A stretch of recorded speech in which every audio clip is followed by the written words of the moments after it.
Majina yangu ni Ashura Kimaro, afisa ushirika mwandamizi kutoka Tume ya Maendeleo ya Ushirika.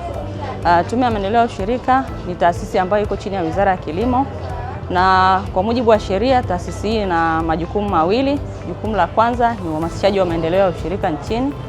Jukumu la pili ni usimamizi wa vyama vya ushirika nchini. Kufuatia siku 100 za Mheshimiwa Dr. Samia Suluhu Hassan, Rais wetu wa Jamhuri ya Muungano wa Tanzania, Tume ya Maendeleo ya Ushirika imeendelea kutekeleza vipaumbele mbalimbali kama vinavyoonekana pale, ikiwemo kipaumbele cha kuwezesha katika mifumo ya kidijitali. Tume ya Maendeleo ya Ushirika imeendelea kuhudumia wananchi kwa kutekeleza kipaumbele hichi, kwa maana imekuja na mfumo wa usimamizi wa vyama vya ushirika ambao unaitwa MUVU. Mfumo huu kwa kweli umeongeza uwazi, uwajibikaji, lakini pia umepunguza gharama katika uendeshaji wa shughuli za ushirika.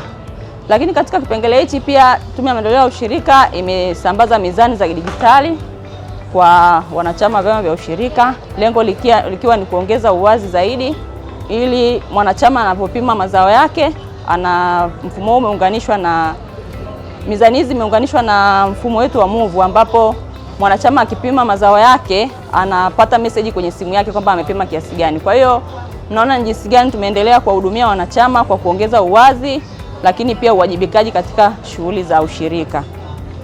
Lakini pia Tume ya Maendeleo ya Ushirika imeendelea kutekeleza kipaumbele cha kuimarisha benki yetu ya ushirika.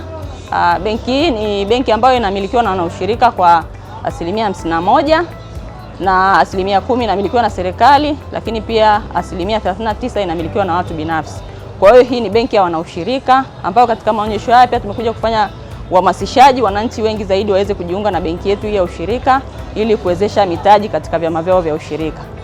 Lakini pia kuna kipaumbele cha kujiendesha kibiashara. Vyama vyetu vimeendelea kujiendesha kibiashara kwa kuwekeza kwenye masuala mbalimbali ya kiuchumi, ikiwemo viwanda, maghala, lakini pia magari ya usafirishaji.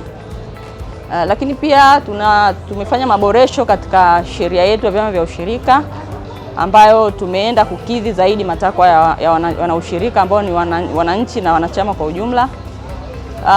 Katika maonyesho haya tupo hapa kwa siku zote 3.